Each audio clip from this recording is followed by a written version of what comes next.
personnes. Donc, cela fait 24 000 personnes, 24 000 et 25 000 personnes. Est-ce que l'État va les reloger? Pour l'instant, voyez-vous, ce n'est pas la première fois qu'on initie ce type d'opération. À l'approche de chaque saison de pluie, les mairies, le ministère, dans les 3-4 années passées, sensibilisent les populations, leur demandent de partir. Quelquefois, elles partent pour revenir juste après les pluies. Nous ne voulons pas recommencer ce scénario. C'est pour cela qu'il n'est pas prévu de reloger avant le départ. L'objectif de cette opération, c'est vraiment de sauver des vies. Et comme on dit chez nous, on ne reste pas dans Magnan pour se débarrasser des Magnans. Nous demandons aux populations de partir pour ne pas risquer leur vie. Et une fois qu'elles seront parties, tout est discutable, tout est négociable.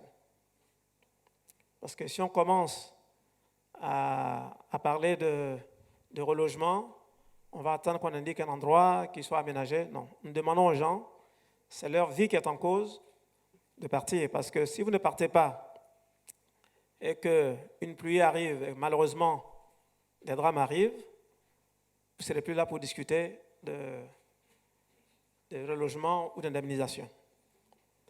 Ce qu'on demande d'abord aux populations, ce sont des zones à risque. Je ne sais pas si on a quelques images qu'on peut leur montrer.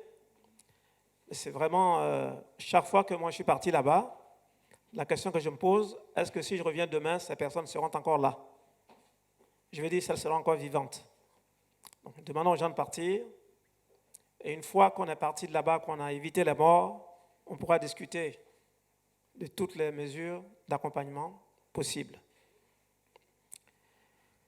Alors, M. Koné de Kouassi, quand démarre l'opération? Alors, nous avons envoyé les mises en demeure, comme je l'ai dit, à 4 000 ménages. Et dans ces mises en demeure, nous avions dit que nous commencions le 9 mai. Mais pour des raisons d'ordre pratique, nous avons voulu laisser à peu près un mois aux populations concernées. Donc, l'opération va démarrer effectivement le 5 juin. Alors, nous avions souhaité que les populations partent volontairement, de façon ordonnée et contrôlée, comme je l'ai dit dans mon propos liminaire. Le 5 juin, donc, elles auront eu à peu près un mois. Nous serons obligés de recourir à la force. Quand nous partons le 5 juin, c'est pour vraiment trouver, nous espérons, nous souhaitons trouver des bâtiments vides que nous allons démolir.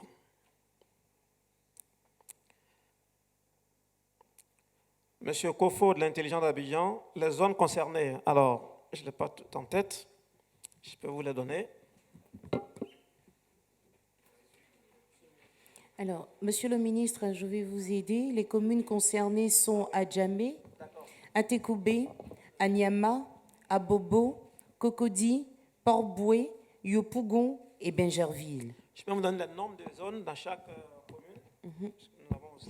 À Adjamé, on a Bracody au niveau du pont piéton. Voilà. À Atekoubé, Agbon-Atier et Mossicro. À Anyama, c'est PMFA Village, AB Bourgois. À Bobo, c'est Cloécha 1 et 2. À Bobo Désert, Banco, Avocatier, Dépôt 9. À Cocody, on a Aquedo, Jacques Prévert, Laurier 9 et 15. À Port-Boué, on aura Tobiato et sous-quartier sur 2,5 km. Benyogoso, j'espère que je prononce bien, c'est à Gonzagueville. Pardon? Benyokoso, voilà, merci. À Yopougon, camp militaire, Banco, Bouguinisso, je ne connais pas Abidjan, hein? Bouguinisso, sortie de Yopougon en allant à Songon. Et enfin, à Bingerville, on a Gbagba, Pont-Dougou et Carrefour CME. Alors, vous pouvez avoir ces informations dans les plaquettes là, que tout le monde a reçues grâce au service de communication de Monsieur le ministre. Je suis sûr que tout le monde dans cette salle connaît ces zones-là. En tout cas, moi, je les connais. J'invite les journalistes à les visiter. Comme ça, vous serez plus motivés même plus motivés que nous pour sensibiliser nos compatriotes, les populations qui habitent là-bas. Alors, M. Venant Saka du quotidien Inter, oui, c'est 54 zones, donc on vous a dit à peu près où c'est. Voilà. Merci, Monsieur le ministre. Est-ce qu'il y a encore d'autres questions? Le micro, s'il vous plaît. Cette opération que vous entreprenez maintenant n'est pas faite un peu dans la précipitation, puisque, à mon sens, la Côte d'Ivoire solidaire devrait prévoir le relogement, à tout le moins, le recasement de toutes ces populations qui vont partir. 25 000 personnes à Abidjan, Monsieur le ministre, regardez un peu les effets collatéraux. Ça va être l'inflation du logement. C'est déjà, les coûts des loyers sont déjà insupportables. Avec ces personnes qui vont partir, on n'aura même plus de logement, c'est les vacances. Ceux qui vont chercher du logement n'en auront même plus, Monsieur le ministre. Moi, je souhaiterais qu'ici à Abidjan, il est possible de dégager de grandes zones pour rassembler ces populations. Si on ne peut pas les loger individuellement, mais on peut au moins les rassembler, le temps qu'elles cherchent après à se reloger. Vous avez dit que nos foyers, c'est environ 6 personnes. Accueillir 6 personnes, même quand c'est son grand frère ou bien quand c'est son parent, Monsieur le ministre, c'est difficile. Donc, faciliter la tâche à ces populations. Ça, c'est vraiment ma préoccupation que je voudrais poser. Merci. En fait, c'est une question et une proposition aussi. Merci. Autre intervention, s'il vous plaît. Merci. Je suis J.B. Kouadio de Le Nouveau Réveil. Nous ne vous voyons pas, monsieur. Où il est? D'accord, merci. C'est bon? Ok. Je suis J.B. Kouadio de Le Nouveau Réveil. Je rejoins un peu mon confrère de tout à l'heure. C'est bon? Monsieur, excusez-nous, juste pour les caméras, est-ce que vous pouvez faire un effort de venir au centre devant là, s'il vous plaît? Ça ne doit pas seulement être à Cocody, ça peut être aussi à Yopougon, à Tekoubé. On va aménager ces zones, on va y construire des équipements socio-économiques pour qu'une recolonisation anarchique ne soit plus possible. C'est la dernière. C'est cela. Merci, monsieur le ministre. Est-ce qu'on Naomi l'a répété, il n'y a pas de bonne période, mais ce genre de situation peuvent être gérées par le gouvernement. Si les enfants doivent passer l'entrée en sixième et que nous devons gérer les transports pour aller passer les examens, s'il le faut, le gouvernement le fera. OK. Alors, le point des travaux d'ouvrage qui ont été faits. Vous savez, nous, on a le gros désavantage, et moi je le ressens très bien puisque j'ai été dans les routes pendant de longues années. J'étais à la Sukoji pendant quelques années. J'ai travaillé sur des choses qui sont visibles. Quand on fait une route, elle est visible. Quand on construit un bâtiment, c'est visible. Malheureusement, les gens de l'assainissement travaillent sous la terre. Donc, on ne voit pas ce qu'ils font. Mais je vais prendre des exemples. Les Chinois disent qu'une image vaut mieux que 10 000 mots. Si l'image vaut mieux que 10 000 mots, donc la réalité physique, elle doit valoir 100 000 mots. J'ai tout à l'heure rappelé le drame qui est arrivé à la Palmeraie, au carrefour de 9 kilos et tout ça, en 2018, je crois. Et puis, depuis 2018, il y a eu de grosses pluies. Vous voyez bien que je suis passé à la Palmeraie l'an dernier, avant la saison des pluies. Je leur ai dit les travaux qui ont été faits et que normalement, c'est vrai qu'il n'y a pas de risque zéro et que les risques d'inondation du quartier, au regard des travaux qui ont été faits par l'ONAD, que ces risques étaient très réduits. On a eu de grosses pluies, il n'y a pas eu d'inondation à la Palmeraie. Pourquoi? Tout simplement parce que nous avons construit des canalisations, nous avons doublé la capacité de franchissement du boulevard Mitterrand, puisque les eaux qui inondent Alabra et même une partie de 9 kilos viennent de l'amont, de Bonouma et tout cela. Et ils passent en dessous du boulevard Mitterrand. La capacité de franchissement, nous l'avons doublée, mais personne ne le voit, puisque ça passe sous la chaussée. Et nous sommes en train de poursuivre ce canal, ce grand canal, qui est le plus grand, à ma connaissance, canal ouvert dans Abidjan, qui va jusqu'à la lagune, à côté du siège d'Orange. Quand vous passez sur le boulevard de France, vous voyez bien les canalisations bien ouvertes. C'est un exemple. Dans tous les quartiers d'Abidjan aujourd'hui, il y a des travaux en cours. de construction d'ouvrages de drainage. À Yopougon, les quartiers les plus risqués, à Yopougon, à Abobo, certains sont financés par le gouvernement, d'autres sont financés par des bailleurs de fonds. Il n'y a pas très longtemps, j'ai lancé avec M. le Premier ministre Patrick Hachi les travaux d'Abobo pour des ouvrages de drainage. Donc, beaucoup de travail a été fait. Certains sont terminés, d'autres sont en cours, et certains sont planifiés d'ici 2025. Donc, plus on va construire d'ouvrages, plus nous allons réduire le risque d'inondation. On ne va pas le réduire à zéro. On va réduire les risques d'inondation. Issa Badini, Business 24, certains disposent de titres. Alors, quelle mesure on prend? C'est ce que j'ai dit. J'ai dit pour l'instant, dès lors que la zone est considérée comme zone à risque par les experts en la matière, et j'ai cité l'ONPC, le groupement sapeurs-pompiers militaires, l'ONAD, la SODEXAM, j'en oublie certainement. Dès que toute cette structure, le BNET, nous-mêmes le ministère, nous avons qualifié une zone comme une zone à risque, quels que soient vos droits. Nous demandons à ces personnes de partir de là. Parce que si ces zones ont été classées à risque, ça veut dire que si vous y êtes, vous êtes exposé à des dangers, à des risques. J'avoue maintenant, pour être plus parlant, mon collègue Tchawa dirait pour être plus éloquent, je vais vous donner un autre exemple.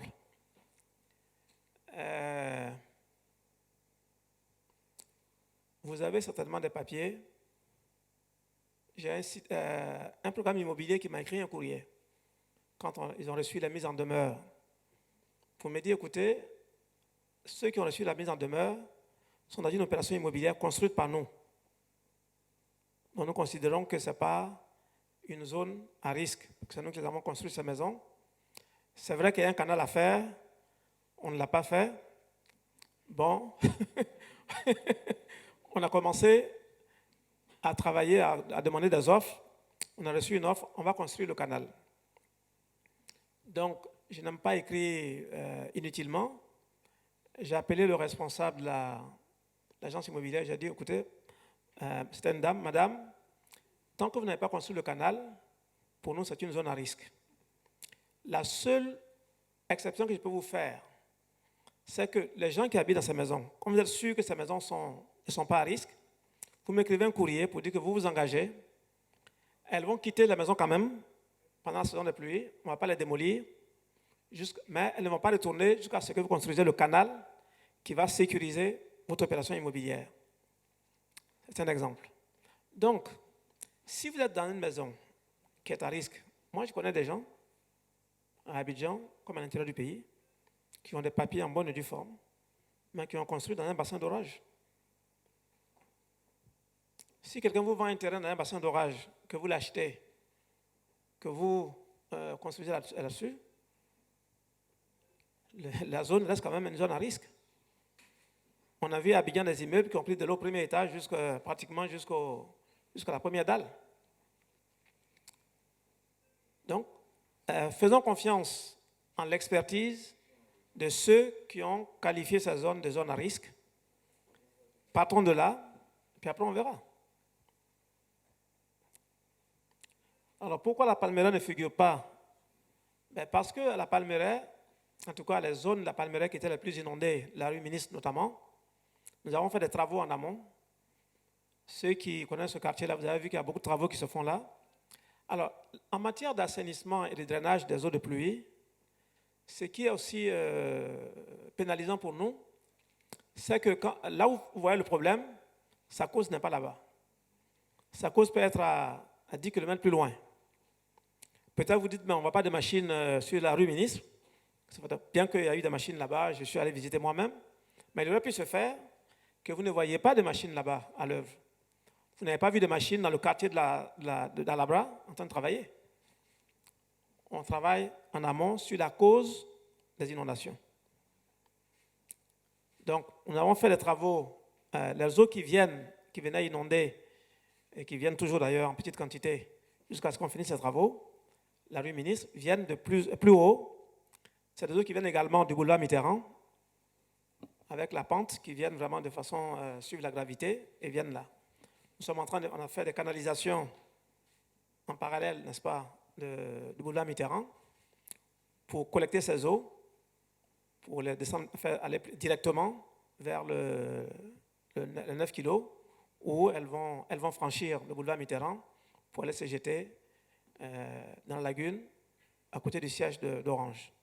C'est pour cela que nous estimons aujourd'hui que les risques à la Palmera, en tout cas à la rue Ministre, sont très réduits quand ces travaux seront finis.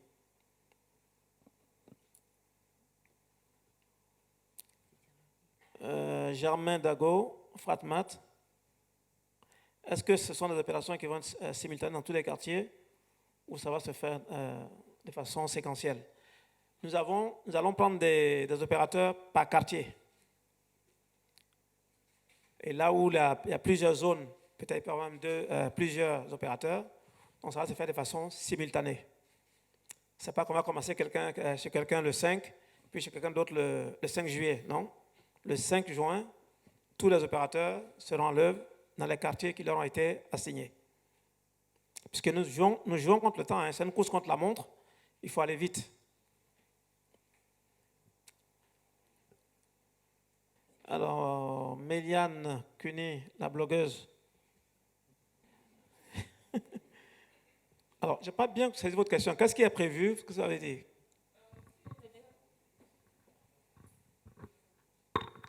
Les personnes sinistrées peuvent décider de quitter les zones.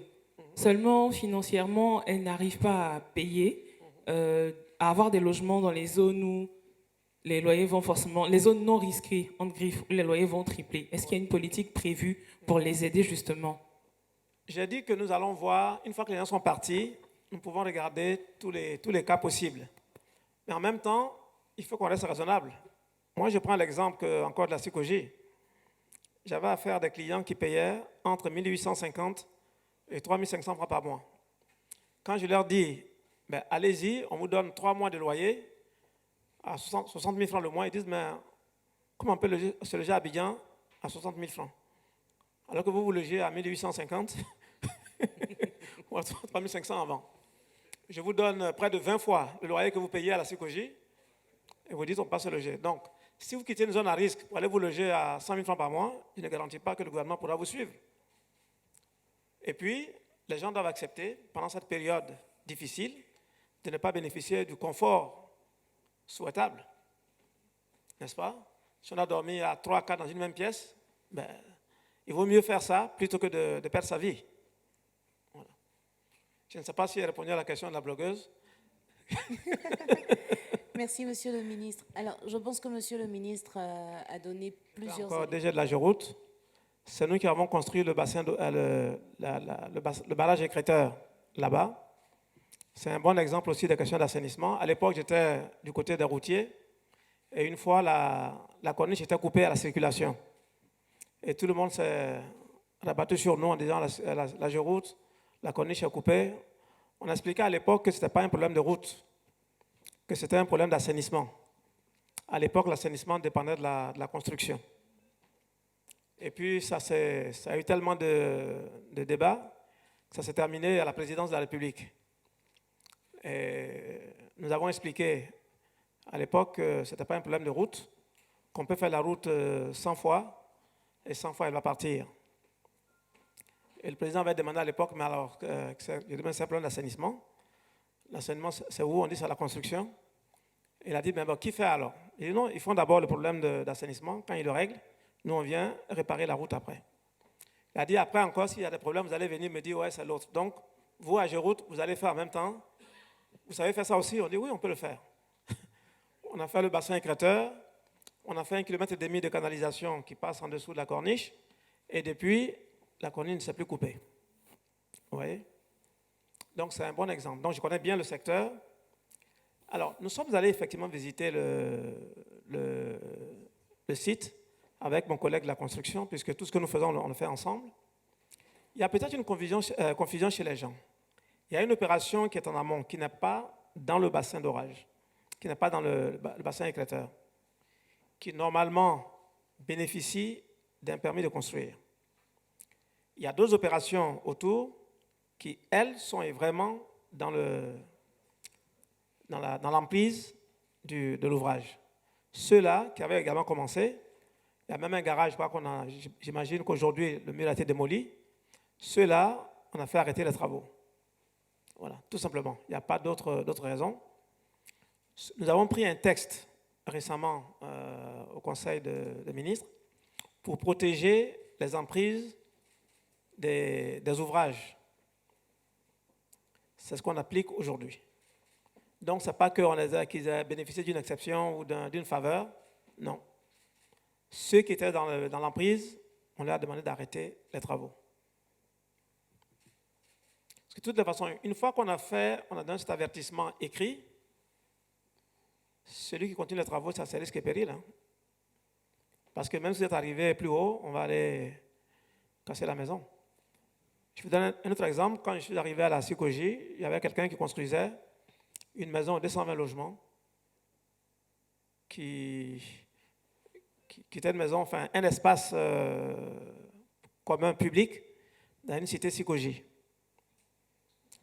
On m'a dit que le monsieur a commencé dès la fondation, on lui a écrit pour d'arrêter. Il n'a pas voulu arrêter. Moi, je suis arrivé, je suis allé visiter le site, j'ai demandé d'arrêter, il n'a pas arrêté. La procédure est très longue pour démolir des constructions illégales. En tout cas, à l'époque, le ministre Bruno Koné a réduit les délais, mais à l'époque, c'était très, très long.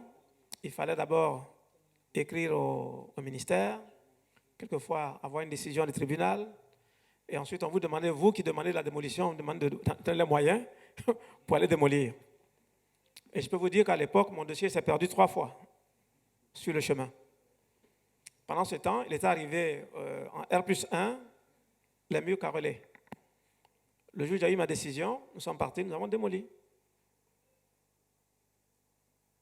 Okay.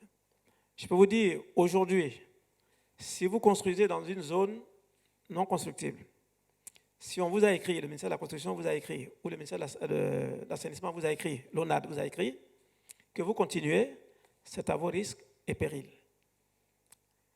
Et puis, je vous dis que le fait d'avoir un terrain ne vous autorise pas forcément à construire. Vous êtes dans vos droits quand vous avez, en plus de l'ACD, le titre de propriété du terrain, vous avez le permis de construire et que vous construisez conformément à ce permis.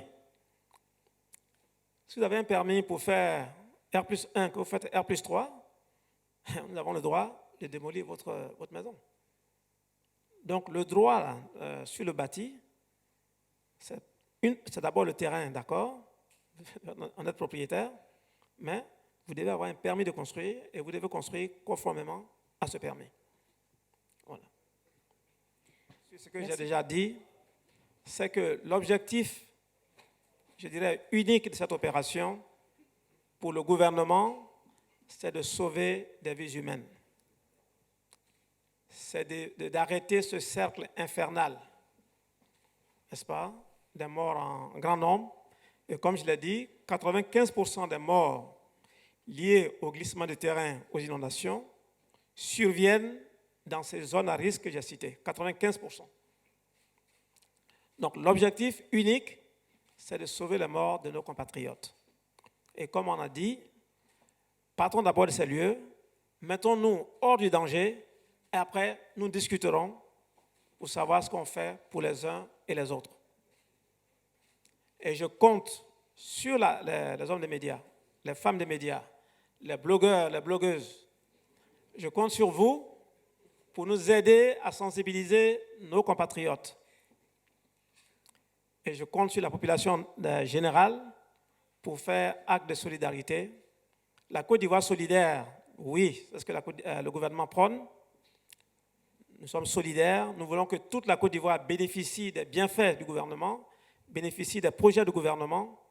C'est ça la Côte d'Ivoire solidaire. Mais c'est aussi la solidarité entre les Ivoiriens eux-mêmes. Et abandonnons certaines de nos habitudes africaines. Quand les gens sont malades, on n'a pas les moyens de les soigner. Quand on dit à quelqu'un de partir d'une zone à risque, il faut l'accueillir parce que pendant quelques temps, on va dire « ah, je ne peux pas accueillir 5-6 personnes ». Mais dès que cette personne décède, on est prêt à accueillir 20 personnes. On est prêt, quand elle décède, on est prêt à acheter des bœufs, à faire des dons en centaines de mille. Là, on a refusé de payer une ordonnance de 50 000 francs. Voilà. Donc, je compte sur les médias pour nous aider. Votre voix porte. Relayez ce message. Allez visiter vous-même les zones à risque pour vous convaincre du bien fondé de l'action du gouvernement. Et puis, voilà. Je compte sur vous. Je compte sur vous et je continue à compter sur vous. Nous sommes à votre disposition. S'il y a des questions qui vous viennent après, nous sommes prêts à y répondre. Mais l'urgence, c'est que nos compatriotes acceptent de partir des zones. Ce ne sont pas des zones qui ont été définies de façon arbitraire. Ça a été défini par des spécialistes en la matière, l'ONPC, les sapeurs-pompiers, l'ONAD, la Sodexam, le BNET, qui ont défini ces zones comme des zones à risque. Et les populations qui habitent sur ces zones-là sont exposées à des dangers de mort. Voilà. Merci, mesdames et messieurs.